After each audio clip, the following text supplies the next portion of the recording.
The thyroid gland uses iodine for the formation of hormones.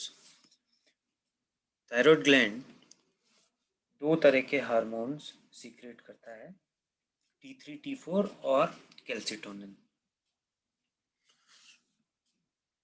T3, T4 के बनने के लिए आयोडीन बहुत इम्पोर्टेंट होता है और ये आयोडीन अपन जो फूड खाते हैं उसमें से थायराइड यूज करके इन हार्मोन्स के सिंथेसिस करता है। थायराइड हार्मोन्स के रेगुलेशन में दो ग्लैंड का इम्पोर्टेंट रोल होता है। उसमें से पहली ग्लैंड है हाइपोथैलेमस। हाइपोथैलेमस जो होती है वो रिलीज करती है रिलीजिंग हार्मोन, और हाइपोथैलेमस के जो रिलीजिंग हार्मोन होते हैं वो एंटीरियर पिट्यूटरी में जाके एंटीरियर पिट्यूटरी के हार्मोन्स को रिलीज करते हैं, और एंटीरियर पिट्यूटरी का हार्मोन ब्लड के थ्रू थायराइड में जाके थायराइड से हार्मोन रिलीज कराते हैं। तो हाइपोथैलेमस और पिट्यूटरी दोनों मिलके थायराइड के ग्लैंड के सीक्रेशन को कंट्रोल करते हैं। सबसे पहले हाइपोथैलेमस प्रोड्यूस करता है TSH रिलीजिंग हार्मोन, जिसको शॉर्ट फॉर्म में कहा जाता है TRH।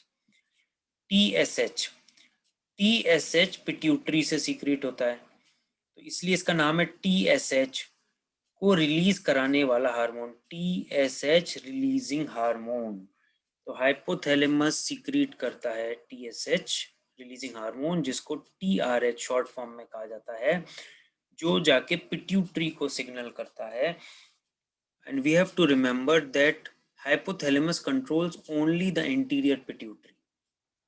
पोस्टीरियर पिट्यूटरी के अंदर स्टोर्ड हार्मोन्स होते हैं जो रिलीज होते हैं। तो TRH एंटीरियर पिट्यूटरी को स्टिमुलेट करता है। Anterior pituitary releases TSH।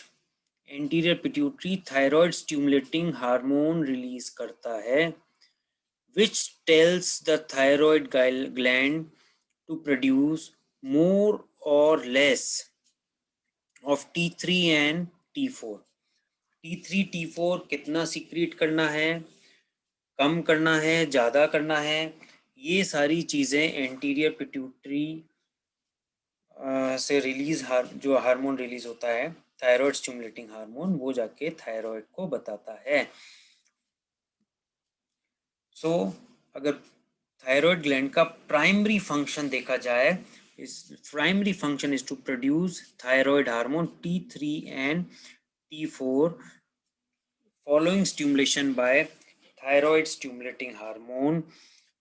Thyroid stimulating hormone anterior pituitary से रिलीज होता है।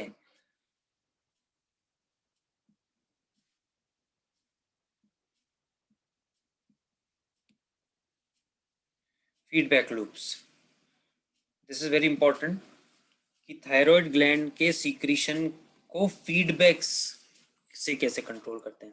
अपनी बॉडी में दो तरह के फीडबैक होते हैं, एक होता है पॉजिटिव फीडबैक, एक होता है नेगेटिव फीडबैक। थायराइड के अंदर एंटीरियर पिट्यूटरी से जो कंट्रोल है वो नेगेटिव फीडबैक लूप से होता है। नेगेटिव फीडबैक लूप एग्जिस्ट करता है। इस नेगेटिव फीडबैक लूप में होता क्या है, the release of T3 and T4 from the thyroid gland is regulated by TSH as shown in the figure. ये फिगर के अंदर यहाँ पे अपन को एक ग्लैंड दिखाई दे रही है। ये जो ग्लैंड है ये है पिट्यूटरी ग्लैंड, और ऊपर ये हैं हाइपोथैलेमस के न्यूरॉन्स। सबसे पहले जो ब्लड में T3 और T4 है वो स्टिमुलेट करेगा, ब्लड के अंदर जो हार्मोन का लेवल है वो स्टिमुलस की तरह काम करता है। अगर ब्लड में इसका लेवल T3, T4 का लेवल लो है, then hypothalamus releases TRH। TRH का फुल फॉर्म अपने पढ़ा था, thyroid stimulating, TSH releasing hormone is TRH. This triggers TSH release by the pituitary. जब ये TRH एंटीरियर पिट्यूटरी में जाता है तो एंटीरियर पिट्यूटरी से थायराइड स्टिमुलेटिंग हार्मोन रिलीज होता है. ये एक नेगेटिव फीडबैक लूप है कि T3 T4 का लेवल कम होने पर हाइपोथैलेमस ने TRH सीक्रेट किया, TRH एंटीरियर पिट्यूटरी में गया और उसने TSH रिलीज किया, और TSH जो है उसने जाके थायराइड को स्टिमुलेट किया, और थायराइड के जो फॉलिकल्स हैं उन्होंने T3 और T4 को रिलीज किया. ये जो T3 T4 हैं ये ब्लड में रिलीज हुए, और ये T3 T4 ब्लड में रिलीज होके जब ये सेल के अंदर गए तो सेल में जो प्रेजेंस है अपना mitochondria, power house of the cell, उसको T3 T4 ने स्टिमुलेट किया, और माइटोकॉन्ड्रिया ने पावर का प्रोडक्शन बढ़ाया, increased basal metabolic rate of the body cell. Mitochondria ने basal metabolic rate of body cell को इंक्रीज किया, और उसकी वजह से बॉडी का टेम्परेचर बढ़ता है. This is called as calorigenic effect. Calorie के जनरेशन से हीट का जनरेशन. सो ये अब सपोज मेटाबॉलिक रेट जो है वो लो है, T3 T4 का लेवल जो है वो लो है, ये अपन ने पूरा देख लिया. अगर T3 T4 का लेवल हाई है, T3 T4 का जब हाई है तो hypothalamus will stop TRH release. जैसे TRH का रिलीज ब्लड में रुकेगा वैसे एंटीरियर पिट्यूटरी का स्टिमुलेशन रुक जाएगा, और एंटीरियर पिट्यूटरी से जो TSH ब्लड में रिलीज हो रहा था वो धीरे धीरे कम होते हुए बंद हो जाएगा. तो ये जो नेगेटिव फीडबैक है ये कैसे काम कर रहा है? जब फर्स्ट वाला अपन ने जो लूप देखा था उसके अंदर माइटोकॉन्ड्रिया ने प्रोडक्शन बढ़ाया, एलिवेशन हो गया T और 3 T4 लेवल्स का. T3 T4 लेवल जैसे ही ब्लड में एलिवेट हुए उन्होंने TRH और TSH का सीक्रेशन रुका दिया. This is the negative feedback loop. Production ज़्यादा होने पे जो स्टिमुलस होता है वो उसके प्रोडक्शन को रोक देता है. तो low blood levels of T3 and T4 stimulate the release of thyrotropin releasing hormone from the hypothalamus, which triggers secretion of TSH from the anterior pituitary.